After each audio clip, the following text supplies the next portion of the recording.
ইমানদাররা, তোমরা আল্লাহ তাআলাকে ভয় করো। রব্বুল আলামিনকে ভয় করতে হবে। তুমি আর আমি যদি দুনিয়ার মধ্যে যতদিন পর্যন্ত বেঁচে থাকব, এই বেঁচে থাকা অবস্থায় যদি আল্লাহ তাআলার ভয় যদি অন্তরের মধ্যে নিয়ে চলতে পারি, তাহলে তোমার দ্বারা কখনো গুনার কাজ হবে না।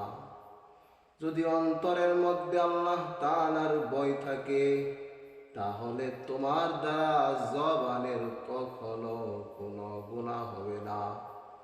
জবানের গুনাহ হবে না, হাতের দ্বারা কোনো গুনাহ হবে না, পায়ের দ্বারা কোনো গুনাহ হবে না।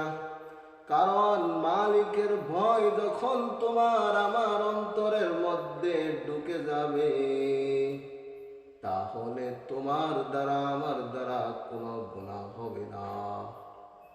অন্তরের মধ্যে রব্বুল আলামিনের ভয় থাকতে হবে। রব্বুল আলামিন বলেন, আমানুত্তাকুল্লাহ, তোমরা আল্লাহ তাআলাকে ভয় করো।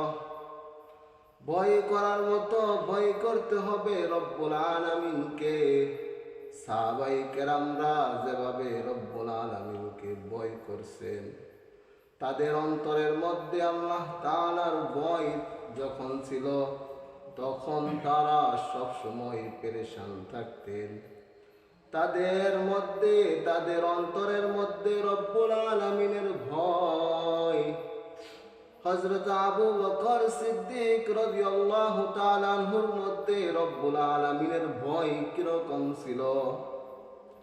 প্রাপ্তবয়স্ক পুরুষদের মধ্যে সর্বপ্রথম হযরত আবু বকর সিদ্দিক রাদিয়াল্লাহু তাআলা আনহু ইসলাম গ্রহণ করেন। তিনি ছিলেন নবীজি সাল্লাল্লাহু আলাইহি ওয়াসাল্লামের পথ চলার সাথী। তিনার মধ্যে আল্লাহ তাআলার ভয় এরকম ছিলেন।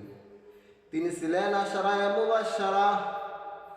জান্নাতের মধ্যে আল্লাহ তাআলা দুনিয়ার মধ্যে থাকা অবস্থায় তাকে জান্নাতের সার্টিফিকেট দিয়েছেন।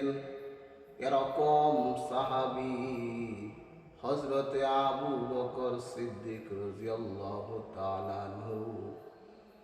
তার মধ্যে এরকম ভয় ছিলেন, যার ব্যাপারে নবীজি সাল্লাল্লাহু আলাইহি ওয়াসাল্লাম বলেন, মান আরাদা আন ইয়ানজুরা ইলা মাইয়িতিন ইয়ামশি ফিল আরদি ফানজুরু ইলা ইবনে আবি কুহাফা।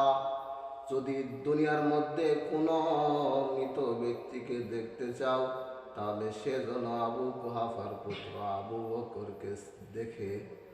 তিনার মধ্যে রব্বুল আলামিনের ভয় কিরকম ছিলেন? তিনি যখন রাস্তার মধ্যে চলতেন, তখন তার অনেক ভয় ছিলেন।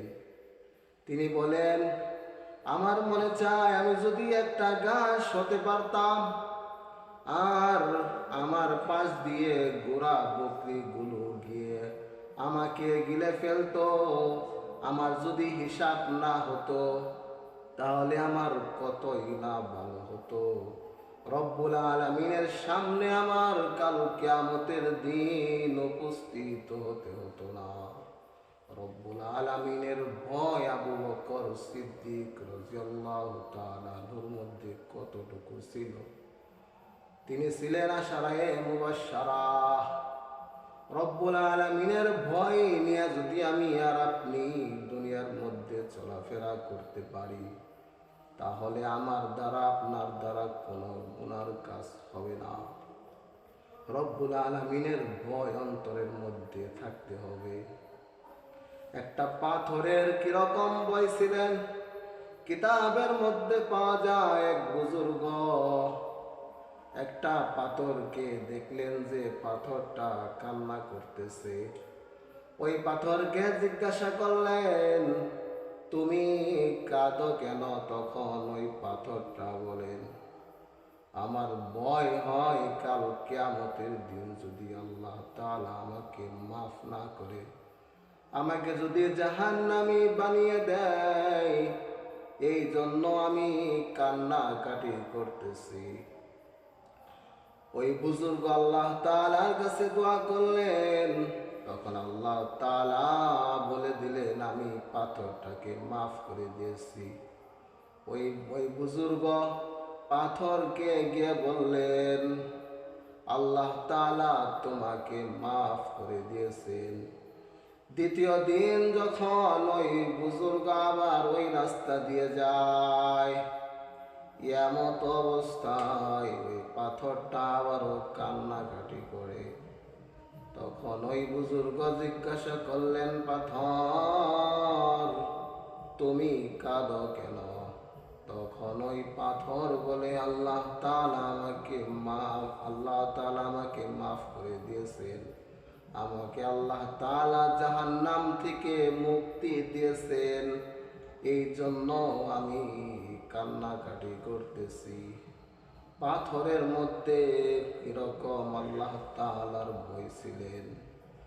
আমার মধ্যে আর আপনার মধ্যে যদি পাথরের মতো যদি ভয় থাকে, তাহলে আমার দ্বারা আপনার দ্বারা কোনো গুনাহ হবে না। নবীজির সাহাবীরা কতটুকু আল্লাহ তাআলার ভয়ের মধ্যে ছিলেন, সব সময় তারা ভয় করতেন।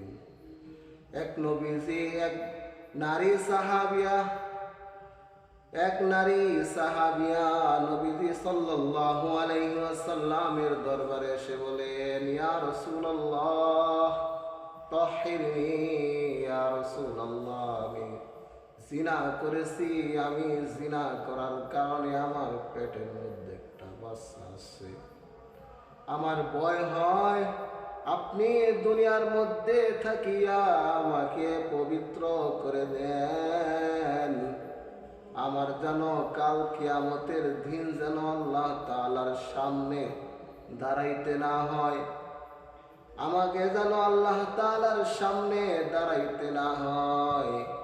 আপনি আমাকে দুনিয়ার মধ্যে থাকা অবস্থায় আপনি আমাকে পবিত্র করে দেন।